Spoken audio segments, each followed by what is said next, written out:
Alaskan summer heats up, His son is threatening him with a crowbar. so does the crime. There's two people outside yelling, arguing. It's Alaska, everybody has guns. This situation could turn deadly very quick. And 4th of July celebrations take the party too far. You get beat up? Look at him. So would you rather go to the hospital and be alive tomorrow? When hunters get stranded in rugged backcountry, We did find their camp, but they weren't there. Trooper Dan Dahl leads an airborne mission. The driveway is on the right side of the creek. And an off-road pursuit He's taking off on me. Get in. Turn up the dirt trail. turns into a forest foot chase. State trooper, stop! There's no backing down from danger This guy's got to run or fight. We're going to have to go hands-on with him. for the Alaska State Troopers. Get in here, come out now. Stop here, the way! Get out of the way!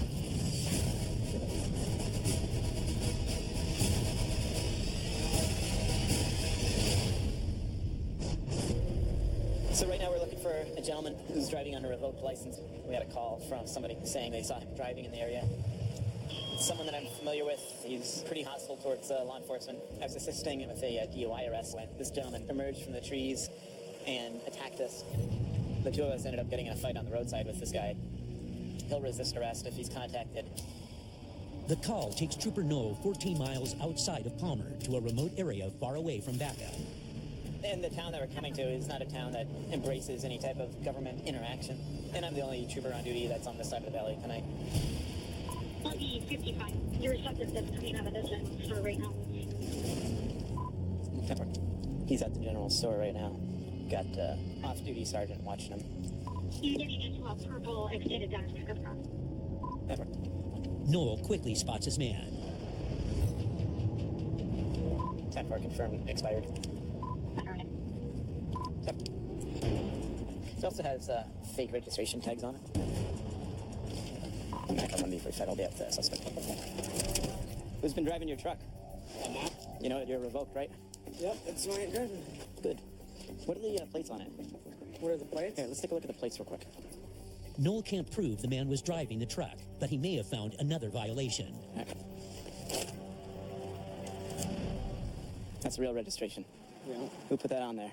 I don't know. You don't know? Someone just, out of the kindness of their heart, came along and slapped a nice green 13 sticker on there for you? Yeah. Okay. So just so we're clear, I think you're lying. So, just sit tight. If Trooper Knoll can prove the man was driving the vehicle, he can fine him for both a revoked license and falsifying his registration. Hey, did you ever see him driving the vehicle? All right. I'm out with him right now. He was getting in the car, but not enough to Canadian for it. Oh, he's taking off on me.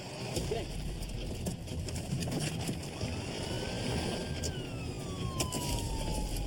Max 1B45, fill to you.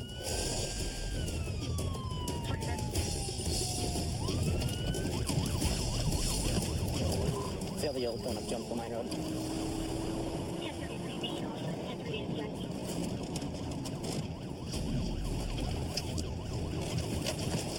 Mac up 45, you turn off a dirt trail on the left off of Jonesville Mine.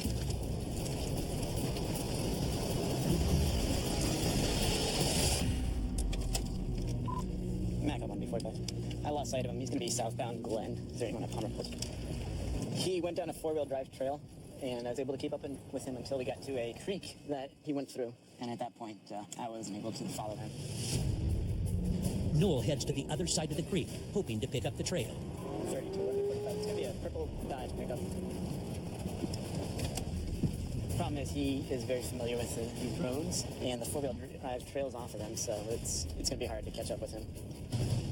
Here we go. We've got some high-speed skid marks going around that corner there. They went up straight where I believe he was headed.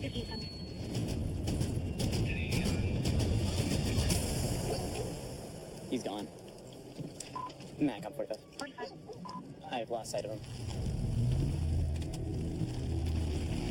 It's been long enough now that it's unlikely that we'll still find him in the area. Probably bedded down somewhere that he knows we can't get to. What I'll do is I'll write up a report, forward charges over to the DA, and get an arrest warrant. So he was going to just get off a warning and a lecture, and that's it. Even with the registration tabs, he was in a parking lot. So he was going to just get a warning for everything until he decided to run across the parking lot right after I talked to him, jump in his car, drive off to the parking lot when there's kids on bikes in the parking lot. Until he did all that, he wasn't going to get any kind of charges. he kind of brought that upon himself right then. So now he's going to be looking at felony eluding charges, driving on a revoked license. Hopefully when we do come across him, he'll realize that it's time to give up, but he's been violent towards us in the past, and his actions today don't really show that he's changing that at all. But 2 days later, Noel gets a break. So we got word that the guy who ran from us the other day is back at the store. We have an advantage this time that we didn't have last time, and that's we already have a second trooper on scene, and Trooper Cronin is in a SUV that can get a lot more places than my Crown Vic can. If he hops out on the highway and heads north, Noel's going to definitely have a better chance of catching him. But if he gets onto those dirt back roads by some of the mines up there, then we have a greater chance of following him in a four-wheel drive vehicle. Hopefully we have the odds tilted in our favor a little bit this time. What's that 1 and 10-5 in that next pull-off? 10-4. Just call him out when we get in the parking lot if you get eyes on him. Okay. We're pretty much going to assume that this guy's going to run or fight, and we're going to have to go hands-on with him.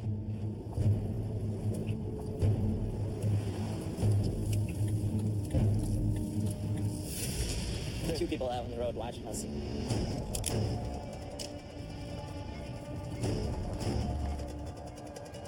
Back in 45 years running. Stop!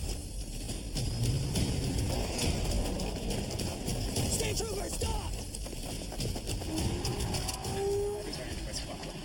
43 something. Stop! Stop!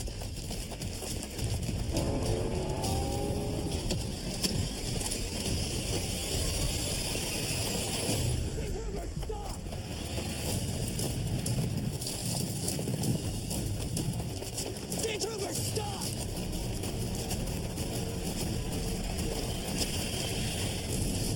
He came this way. You see where he went? Last time. If you want to take time, I'm going through here. Here, everyone, stop moving. When you're chasing someone, you can't lose eyes on him. That's when things can go against you, and he can do things like get a position of advantage, possibly produce a firearm, something like that. So you definitely have to listen to the voice in your head, because something like that will keep you alive.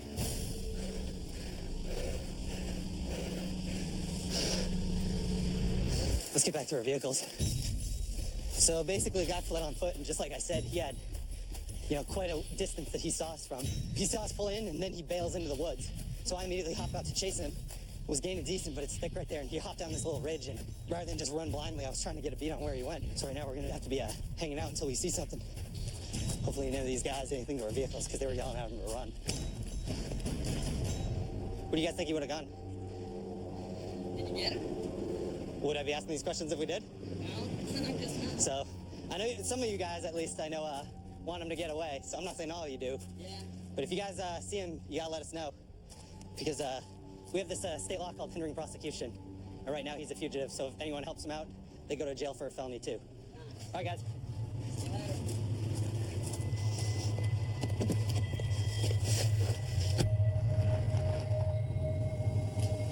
We'll saturate the area. Those guys are gonna help him. They said he walked, so I'm gonna head up Jonesville. They're not going to help us. The troopers form a soft perimeter around the woods. In a large area, for just 2 of us. Kind of hard to have a good perimeter set up. Kind of know the general direction he's heading. We've got 2 more troopers on the way, but they're about 20 minutes out, so in all likelihood, he's going to just bed down in the woods. He won't surface until he's ready. We're 2 for 2 in the past 3 days and running. Pretty much right now, all we can do is run back and forth, see if we see him. Our K9's not available right now. So myself and Trooper Noel are going to be in the area and see if we can locate anyone who looks like they're giving him a ride or something. The problem is, he knows everyone here and they all harbor him. So all the people at the general store, they're all rooting for him to run. We have a complainant calling and reporting that she thinks that the male you're looking for is in a vehicle at the first house on the right, the gray sedan. Yeah, we just got tipped that our guy's in a vehicle up here. So we're going to see. Do you think he's still running or went to ground? They're somewhere here in this area. Okay. We got tipped, so we're ready to bail again. Do you think he's still running or went to ground? They're somewhere here in this area. Okay.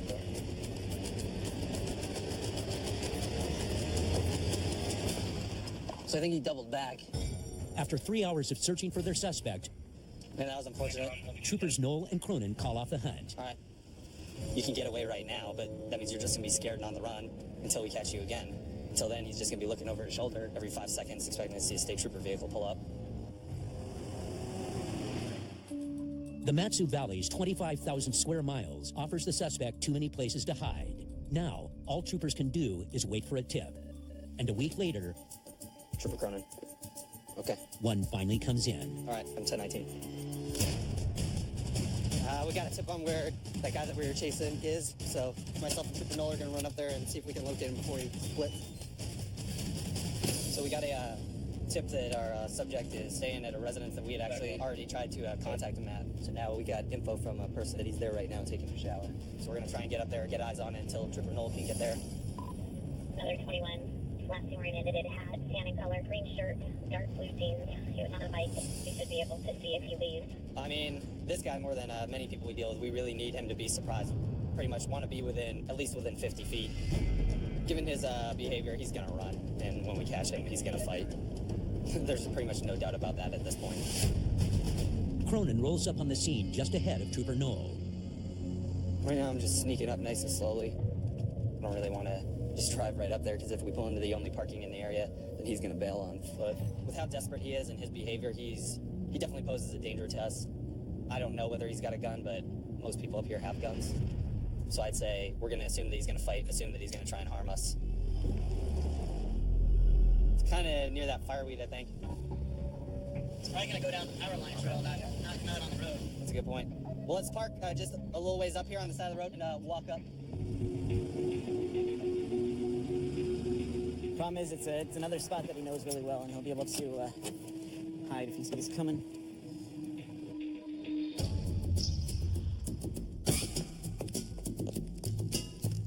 You do get a little adrenaline coursing through your body, but more importantly, you just try to maintain your focus all that more, and not get distracted, because it's just going to be a split-second situation, and he'll be out of the house, and you can be in the middle of a fight.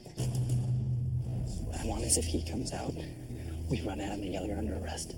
And just run at him. Don't give him a chance to even run.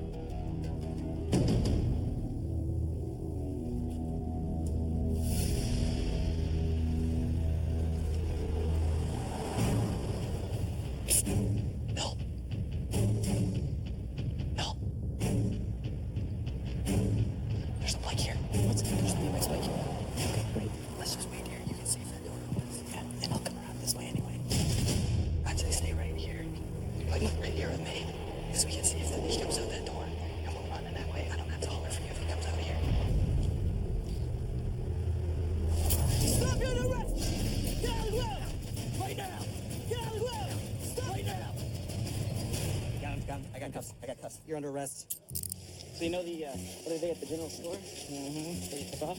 You weren't even going to get a ticket. That went really, really well. When we ran around the corner, he saw us and he just laid down. He looked around for half a second, but me and Trooper Knoll were about 2 feet from him. He's going to jail now. He's on the arrest warrant that the judge signed off on for felony eluding, driving on a revoked license, reckless endangerment. Now, stemming from the incident from a couple days ago. What started out as a warning is now a felony charge. He could be facing up to 5 years in prison for it. So he was able to get away from this twice, but we're not just going to give up and go away after that. We're going to be persistent, and if you need to get caught, you need to answer for your crimes. We're going to be there to make sure that you do. That's one successful manhunt on the books. But east, in the vast untamed wilderness surrounding Glen Allen, Do you need one more? I think I'll throw one more on the other side. Sounds good. troopers are on a search and rescue. We have a party of 3 at last seen Monday, heading out to go set up moose camp. A 62-year-old man, a 26-year-old, and then a 5-year-old. They break camp down in the winter and then set it back up this time of year, getting ready for moose season. The men are 2 days late checking in on a notorious unforgiving backcountry. For the unprepared, it can mean a one-way trip. They're kind of half expected to have this stuff happen when you get back in that country, and so they're prepared for it, hopefully. If they're not, then we have to step in. Of course, going way back up in that country, a lot of things could have happened. Trooper Dan Dahl takes to the skies in his state-issued single-engine Piper 150. If they're injured and need rescuing, he can land his Piper on the only runway possible, the water. It may be their only chance. This is the coordinates we have here. We'll read back. Trooper Dahl's only lead is the last known location of the hunter's campsite. The family had given us some initial coordinates to go to. North 61857. Copy. Come up and altitude. I think we found their main camp. We'll look for a maroon pickup. Dahl dives down for a closer look. But it's empty. The family never made it. We did find their camp that they had reported to be at, but they weren't there. The vacant camp confirms the hunters are stranded, or worse. Dahl's only chance at finding them is to backtrack the trail they would have taken in. We are still following this main trail where they reported to have gone. But the trail continually crosses deadly obstacles. The area's wild rivers.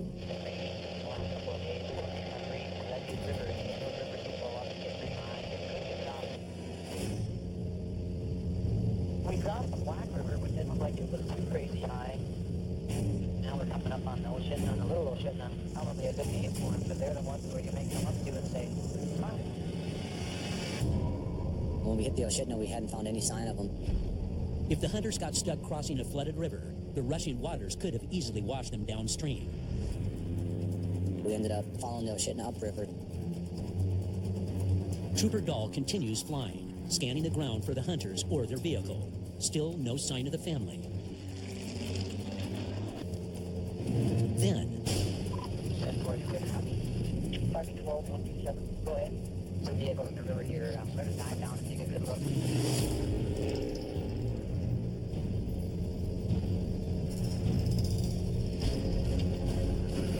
It is the Dodge Dakota Maroon camp on the back. It's sideways, kind of on its right side, passenger side. It's free. Except it has some trouble.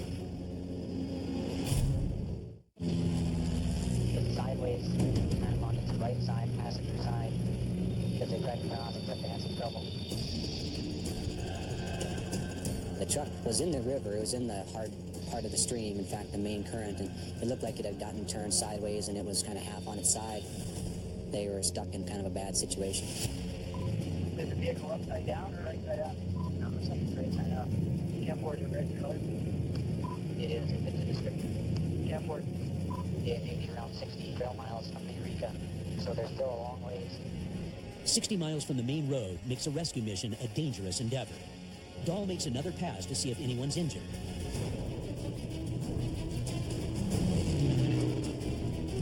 I better look at him here. Didn't have as much luck getting across. And to his surprise, they wave him on. It's like they just waved at us as if to say hi. Yeah. There was never a signal for help. Our assessment is they're obviously behind me for being stuck, but they're doing just fine. Camp 4. They're still a long ways from help. They're at least 60 to 80 trail miles, of rough trail miles, maybe even 100 from the highway or from a little community called Eureka. As far as their welfare, they all look just fine, and they obviously had themselves a battle they're going to fight with their truck, but we feel pretty comfortable that they're okay. What's your location at present? Over. Dahl relays the hunter's coordinates to troopers on the ground 02.857. and then heads back to post. Copy. Since there's no immediate danger, there's no need to attempt a risky landing. That's what folks do to go back and get these moose in these areas and stuff and set up their camps. They obviously had themselves a battle they're going to fight with their truck, but folks that live these lifestyles, they are very, very self-sufficient.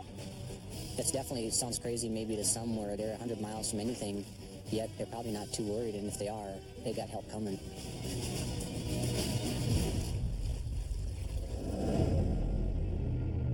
"200 miles south on the Kenai Peninsula, one of Alaska's biggest celebrations kicks off.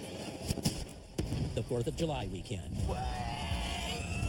Every year, the holiday brings 30,000 campers to sites surrounding the Seward Highway, making it a busy weekend for the troopers. Hey, get off of them! Let's get on your knees, get on your knees. Is there any other guns in the car? It's way too early for this stuff, guys.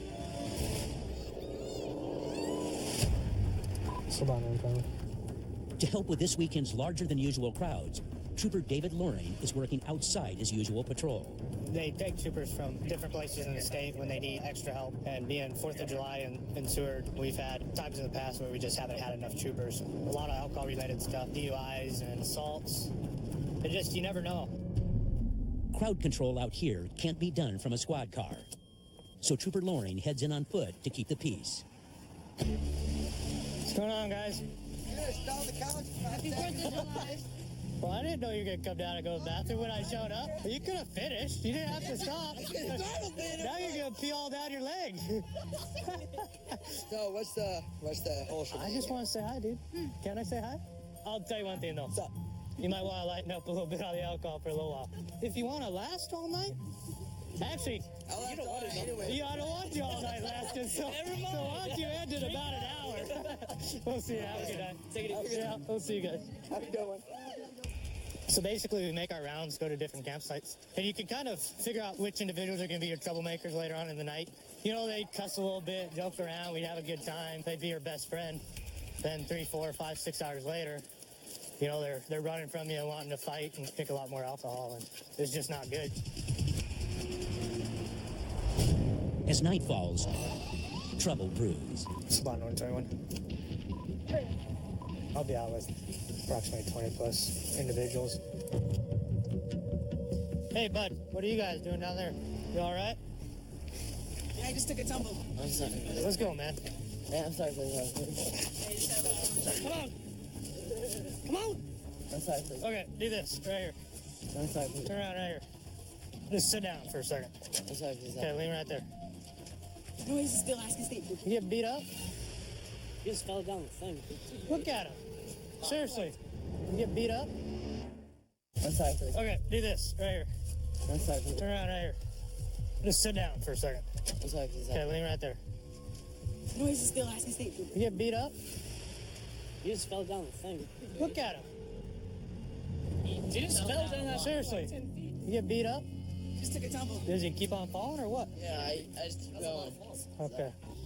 You gonna be able to get your ID out for me? Yeah. Do you want some help? I'm down. I'm sorry. Okay. Why don't you just take a seat? How much have you had tonight? To drink? Officer, I've had a lot of I've had like at least 5 drinks. Like 5/5 or what? No, not that much. I can't have that much. Well, here's the deal, man. I'm kind of worried about your injuries I've there. only been drinking. You're pretty jacked up, man. I mean, I don't need to be arrested though. I'm not saying that. This is what I'm going to do.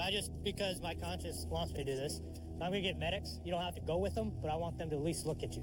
Can I just walk away if I want to though? Like, I mean, What if I let you go and you fall asleep? no, I completely understand what you're saying. But I let you go, you fall asleep, and next thing you know, you die in your sleep because you got a concussion.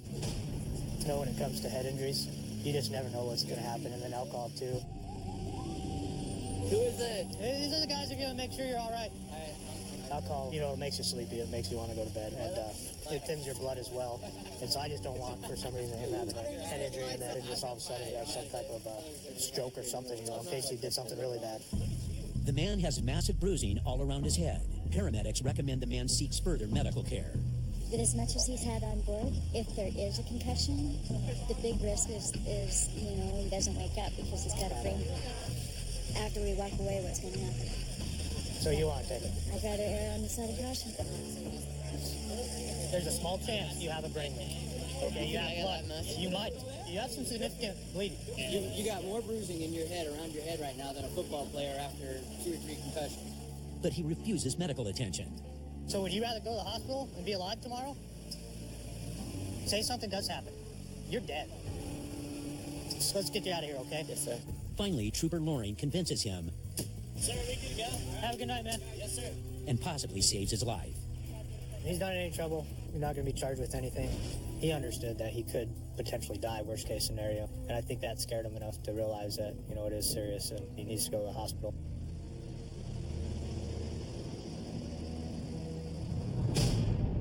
The situation's just as serious north in Fairbanks, Fairbanks 2019.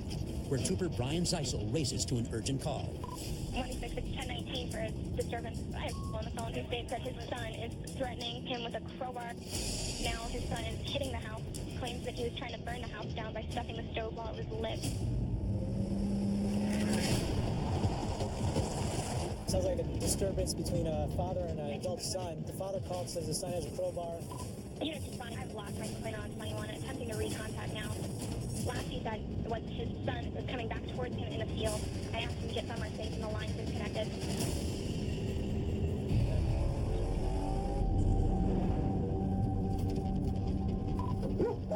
I'm getting flagged down. What's wrong? This kid's got nuts. It's the man who called 911 on his son. Where's he at? He's down there. There's a bunch of smoke. I hope he didn't. He's trying to burn my freaking house down. I had to run away. Then he's trying to hit me with a crowbar. You need EMS to come over and take a look at you real quick? I don't know. He tried to bite my freaking ear off. Yeah, let's go and get some EMS over here. But before help can arrive, Your son is coming down the street. Just stay there for me, okay? Trooper Zeisel confronts the man alone. Come on. Keep walking. Confirming contact with him then. Okay, I'm with you. Spot here. All right, let's go. I don't even know. My parents called the cops for some reason, and then I started chasing after them, and then he had a crowbar in his hand, and he lumped me on my head. Come on, keep walking. Trooper Brian Zeisel is investigating a disturbance between father and son. All right, let's go. I don't even know. My parents called the cops for some reason, and then I started chasing after them, and then he had a crowbar in his hand, and he lumped me on my head. Let me see. I don't even... He didn't hit me really hard on the head with a crowbar. He hit you real hard on the head with a crowbar? Okay, so what ended up happening? I don't even know what happened. We just got too drunk. Why does he got some injuries to his face? What happened to him? You have no idea? No. Don't know at all? No. The stories don't match, and Zeisel's not taking any chances. Just turn off for me just for a second. I'm gonna put you in cuffs. I drop the cigarette real quick. Just to detain you for a second, all right? Backup arrives, and troopers try sorting fact from fiction. He doesn't know why it all started. He's got some alcohol on board. I'm sure he does too. And he's got more significant injuries at this point. I can't stand. You're fine. You're fine. Let's go and get some EMS over here. He scares me.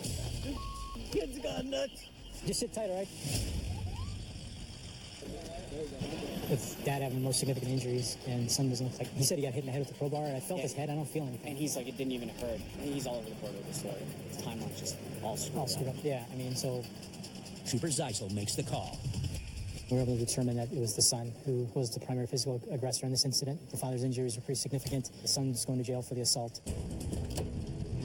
Put me in the cell, and I'll out there with the rest of my life. I don't care.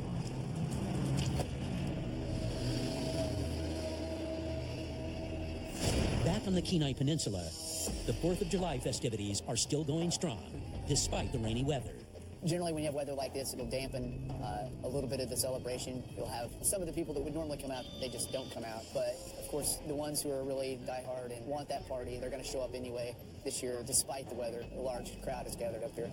And it's not long before Trooper Miller spots two men who could be taking the party too far. I'll get 1019 up the way and take a look. We had an ATV driving on the shoulder road. There's an actual path they could have been driving on, so they were on the roadway. Here they are. Operating an ATV down the shoulder of a busy highway, wrong way against traffic, no headlights, no tail lights. Neither one of them wearing helmets. Passengers sitting backwards. 1036 with an ATV. How you guys doing? All right, I'm Trooper Miller. The reason I stopped you, you need to make sure that you're off the roadway, not on the shoulder. Okay. Okay. How much have you had to drink tonight, sir?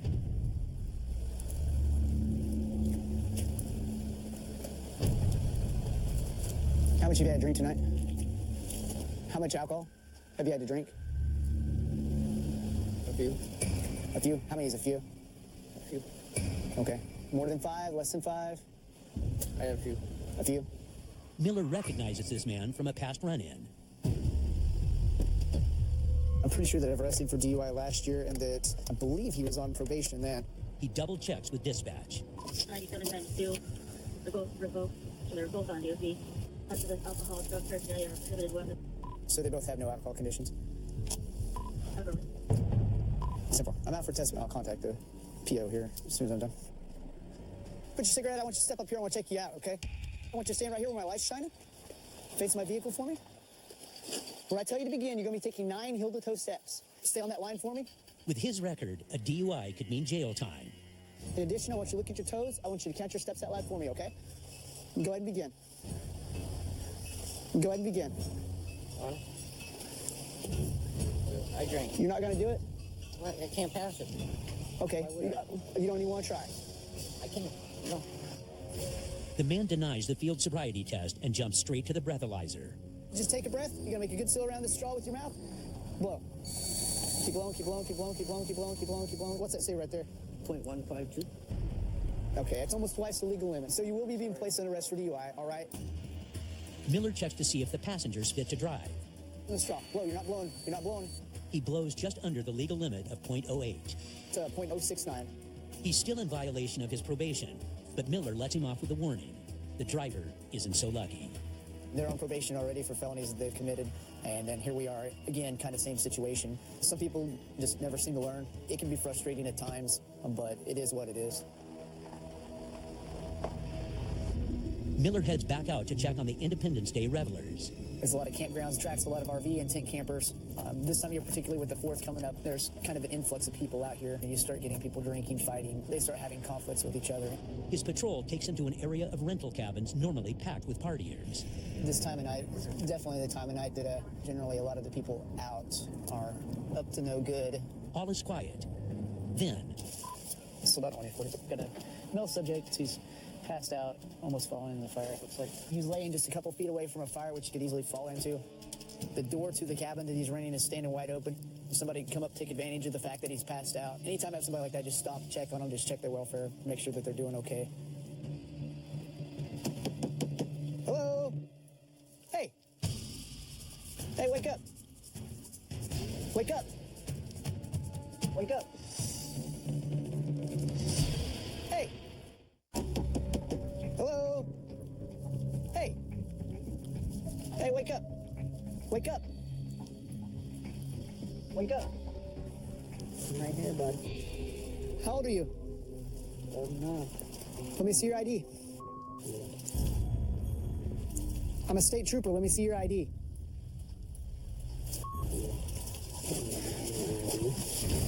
Hey, let go.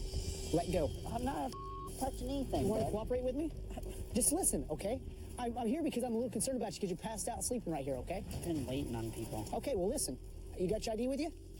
Who are you waiting on? My mom. Your cabin door's standing wide open. How much you had to drink tonight? A few beers. A few beers? I'm fine. Trooper Miller wants to get the man out of the cold and into safety. Is that your mom in there sleeping? You okay? Watch yourself. Step there. All right. No, wasn't me. All right, well, do me a favor. Here's the deal, okay? Go sleep. Your mom's sleeping? Yep. We'll let her sleep. You go to sleep in here? Yep. All right, man. Yeah. Take care. You want me to shut the door for you? Yes, please. All right, see you, man. Just out of concern for his welfare, checking to make sure he's okay. Some people do have a tendency to drink far too much. As long as he stays in, kind of sleeps it off, everything should be okay. I don't think it's something where we have to worry about his physical safety any longer now that he's inside and in a bed sleeping. Miller puts this call to bed. But north, in Fairbanks, Fairbanks 36. the summer sun has Trooper Lay up and at him. We're out here in North Pole, and we're responding to a domestic disturbance. There's 2 people outside yelling, arguing, so hopefully we can get there before it turns physical. Domestic disturbance calls are some of the most dangerous dispatches for a trooper. A lot of in the line of duty deaths are from domestic disturbance calls. So there's a chance that one of the individuals involved or both of them could turn on our presence right away. You never really know how it's going to turn out. Trooper Lay races to this call 10 miles away on the edge of town, alone. Our troopers are pretty busy today, so we're the only ones out here in North Pole heading to this disturbance. Potentially very dangerous.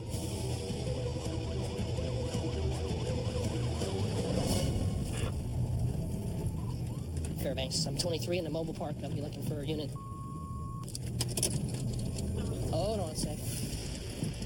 Okay, saw that guy running. I got excited. Sorry about that. That's tough to say. But the densely wooded area makes nailing down the call's exact location a challenge. Oh, there we go.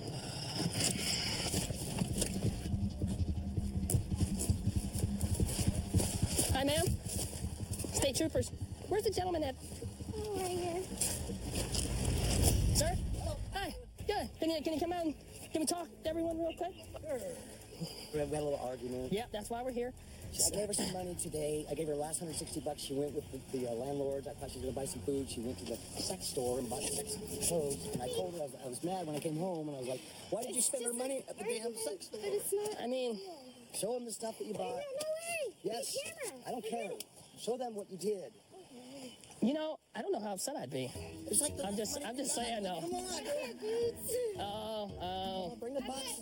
Okay. Sex toys. I was freaked. I was like, come on, boy. What are you doing? Have you seen on TV? Okay. They're not returnable. All right. No, it's just an argument. It's not a big Okay. And it's super. Do you still have money left over for food? I have $40. Yeah, a little bit. Get a little something. Look, here's the deal. You spend the next 40 on some food. Yeah. You come back with some food. She just. Okay, let me make sure you guys are good to go. I'm gonna run your information real quick, and then we'll talk about a few more things, and we'll get out of your hair, okay? I give her all my money, you know. I said, come on, girl. Here, I got some money. Come over. And I was like, wow, he's giving me money just because I'm out. To go shopping, baby. I thought shopping not as in grocery shopping, but as in shopping. Funny. You know, we want you guys to not argue anymore tonight, right? I was trying to make love, not war, believe me. Wow. You should have seen what else I got before you started arguing. I know what you got. All right. Now we finally got to meet a trooper. You want a photo? Yeah. Photo here. Yeah, here. I'll just put my hand around both of you guys. There you go. I don't know where you guys have been. 2, 3. I don't think that we'll have to respond back here tonight. I think that they're both going to be very happy, so we should be good. They should be fine. Only in Alaska.